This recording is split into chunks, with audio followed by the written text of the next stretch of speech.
Well, certainly it's a very important time for our next guest to be joining us when you factor in Women's History Month, but also the fact that you're still coming out of the pandemic and businesses are still trying to right their ship from what a couple of years ago was like. Pleasure to be joined by Isabella Guzman, who is administrator of the Small Business Administration, who also just happens to be a grad from the Wharton School. Administrator Guzman, great to have you with us for a few moments. Great to be here. Thanks for having me. Thank you. And let me start with the element of Women's History Month and obviously the importance of it.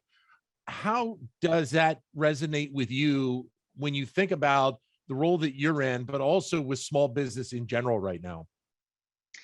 Well, and Women's History Month is a great time to reflect on the fact that women are the ones starting businesses at such high rates and have been, for the past decade nearly. And we really are seeing a surge again in rates of entrepreneurship. Just last year alone, 5.4 million people decided to apply to start their businesses.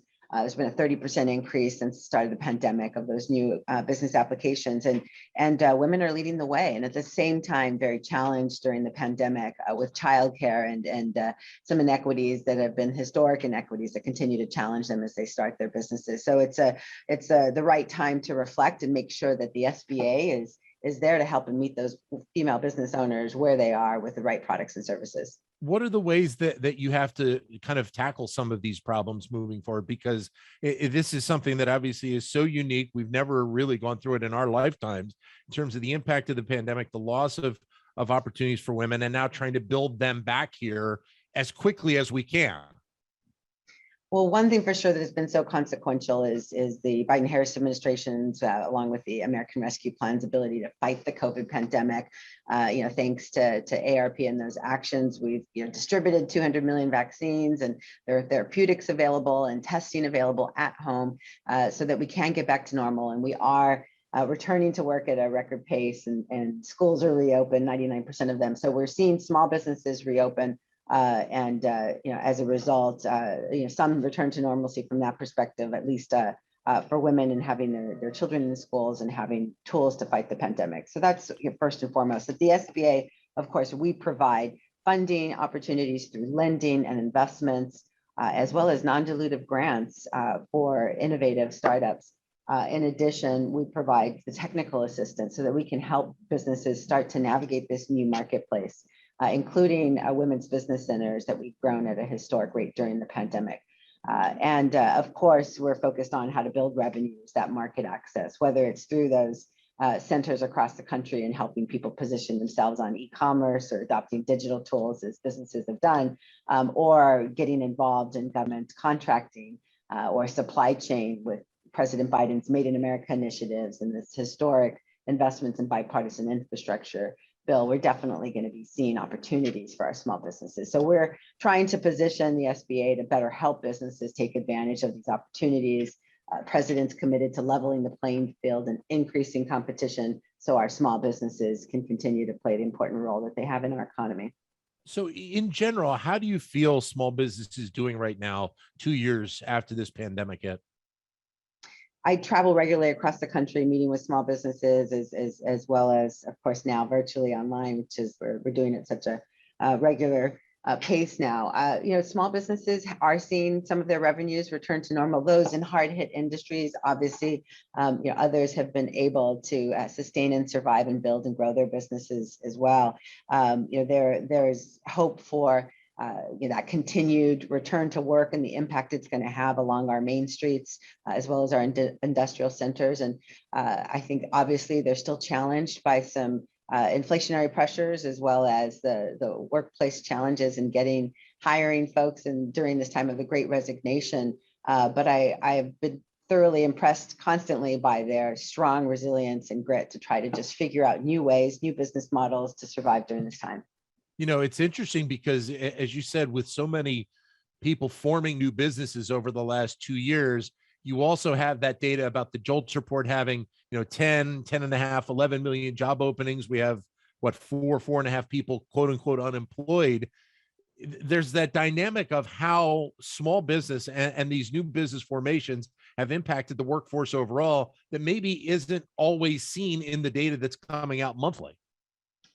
We definitely, have seen businesses change their models, change their hours to try to adapt to not having enough workforce. And of course, the president's focus on trying to ensure that we provide affordable childcare and, will make a difference for getting more women to return to the workforce. But beyond that, this is definitely something every business owner has to look at, how they're going to adapt their models so that they can be more efficient and, be able to survive during this time.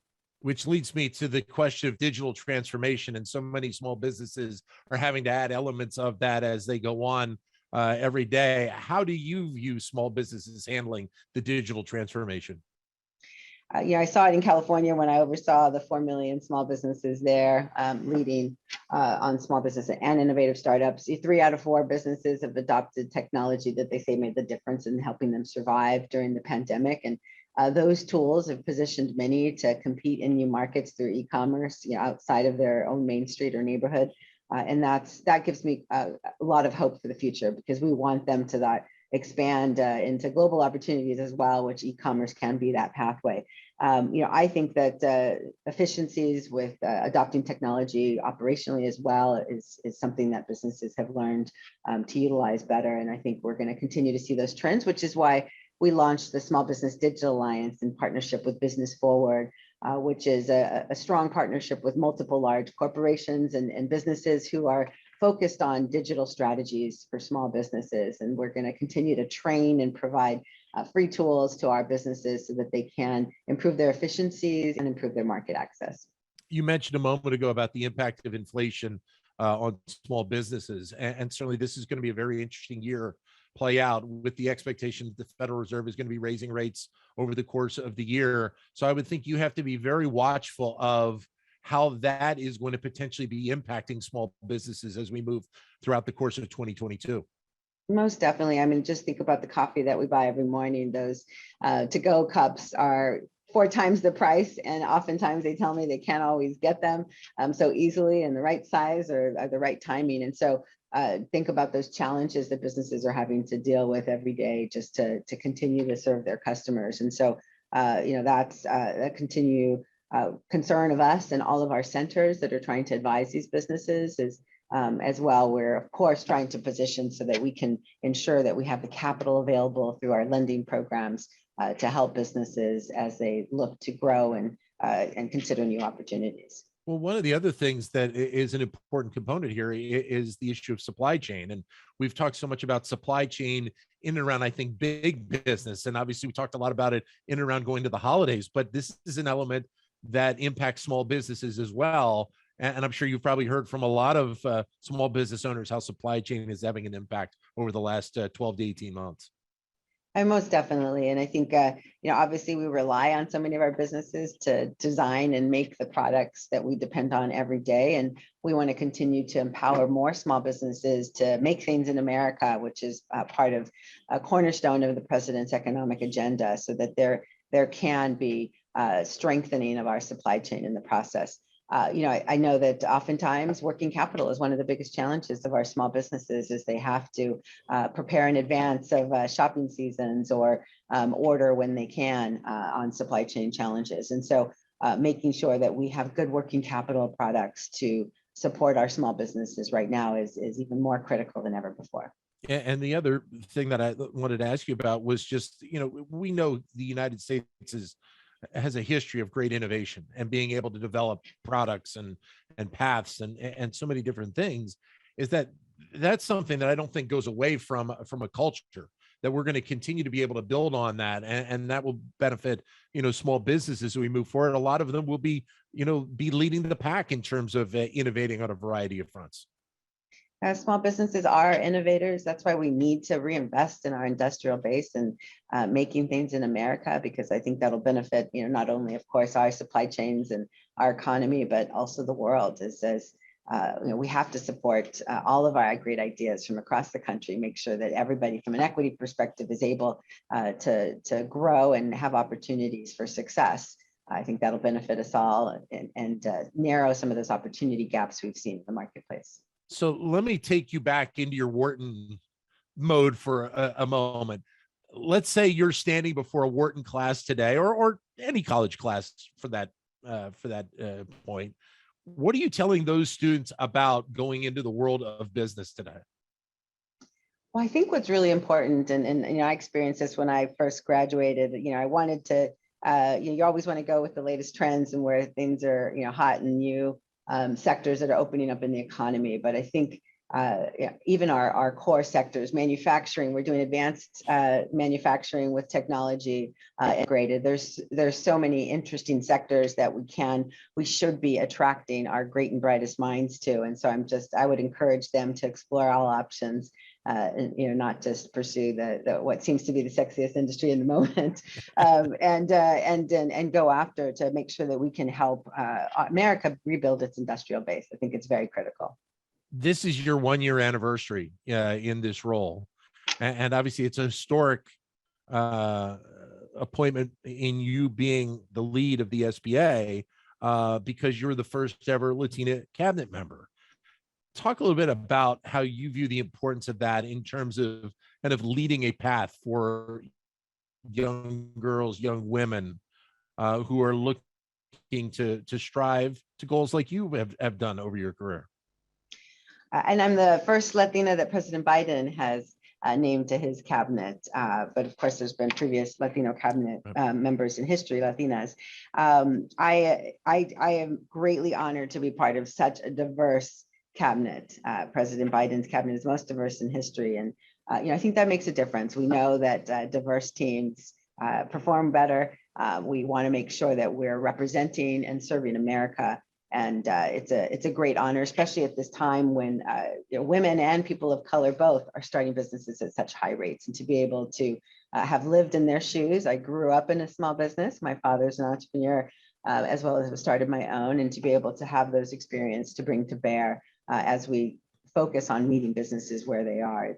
I think it's highly important, which is why I have an incredibly diverse team as well at the SBA.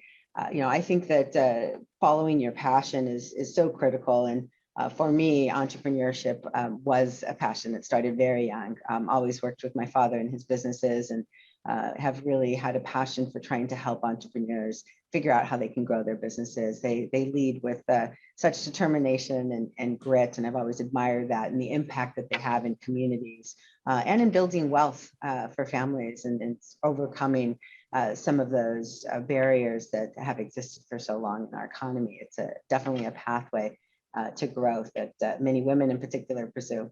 Well, I think it's part of it is also the story of the success, as you said, that your father had, being passed down to you and you passing it on to the next generation. And obviously so many other small business owners passing that information and that mindset down to the next generation. I think it's fabulous. I think that, my father and my mother have both been incredible role models to me. My mother's a teacher, retired teacher, and always taught me to find my voice and be that advocate. And I think that's really important for everybody these days, is just to, make sure that we're thoughtful, engaged, and especially civic engagement right now. And so it's, and especially for small businesses, I always say they're giants in the economy. But individually, we don't see them that way. But when we look at their impact, they create 2/3 of net new jobs. They are those innovators. They are makers, and we want to make sure they continue to thrive.